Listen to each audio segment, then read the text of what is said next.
Hey Jonathan, thanks for sending in your online submission to 4-Point Science. My name's Kyle, I'm going to be helping you out. Now you stated in your submission form that you're having trouble with what a limiting reagent actually is, as well as how to actually do the chemical problems where limiting reagents are involved. Okay, so I'm going to take you through these things step by step to clear this up so that you can ace this quiz that you have later on this week. Now a limiting reagent, by definition, is the reactant in a chemical equation that limits the amount of product that is formed. Okay, once again, it's the reactant in a chemical equation that limits the product that is formed. Now recall that reactants are on the left side of a chemical equation and products are on the right. So when we're looking at all these limiting reagent problems, we're really only concerned with the reactants, or the things on the left. I know you know that, just wanting to point it out as a refresher. Okay, now before we get into the actual chemistry type problems, let's take a step into the kitchen and let's just make believe some recipe where maybe 4 eggs and how about 1 cup of sugar gives, I don't know, 12 cookies? Those might be terrible, but that's besides the point. Okay, now this is an ideal situation, but let me ask you this. How many cookies could we form if we only had 2 eggs with excess sugar? And this is how they actually word these chemistry problems. You'll see that by the end of this lecture. Okay, but once again, let's say we only have 2 eggs and we have excess sugar. We want to know how many cookies we can form. So what we're going to do in all these chemistry problems are start with what we're given. And what we're given in the problem is that we only have 2 eggs, and we want to know, once again, how many cookies we can form. Okay. Well, what do we know from our balanced chemical equation? Now, of course, this isn't balanced. When we start going over these actual chemistry problems, they will be. But in this particular example, we know that 4 eggs normally gives 12 cookies. Okay, so what we're going to do is we're going to multiply 2 times 12 and then divide it by 4. And what happens is the eggs cancels out, just like this. So what we're left with is 2 times 12, which is 24, divided by 4. So we are left with 6 cookies. And it's as simple as that. So what we're figuring out is that when we have 2 eggs, but we have excess sugar, our number of eggs is our limiting reagent. Now normally in chemistry problems, they will give you an example where they'll give you a specific amount of something and then they'll say you have excess of something else. Now the thing that is in excess is not your limiting reagent, by definition. Okay. Now we'll get into more examples of that, so don't freak out if that's a little bit strange.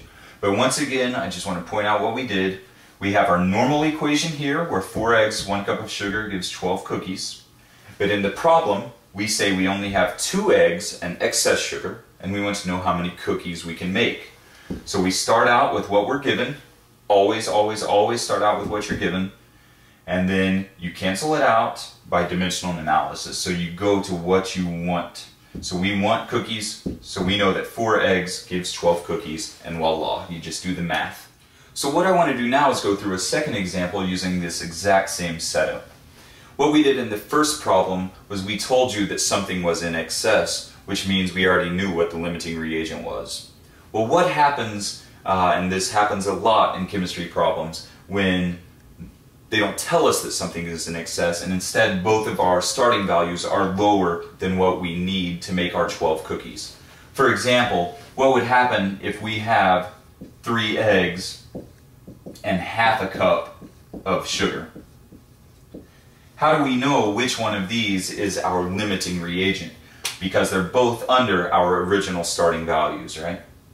So what we want to do is convert these things to product or to cookies to determine which one our limiting reagent is.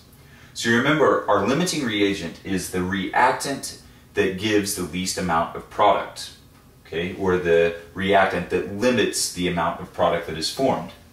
Well, all we have to do is take our 3 eggs first, and then second we'll take our half a cup of sugar and determine theoretically how many cookies could be formed from that. Well, let's start with eggs. So if we have 3 eggs, we just convert it to product by dimensional analysis. to where 4 eggs is equal to 12 cookies. I'll just put cooks like that. So the eggs is going to cancel out, and we're left with 3 times 12, which is 36, divided by 4, which is 9. So we are left with 9 cookies if we have 3 eggs. Okay, which makes sense because it's a 4 to 12 or 1 to 3 ratio.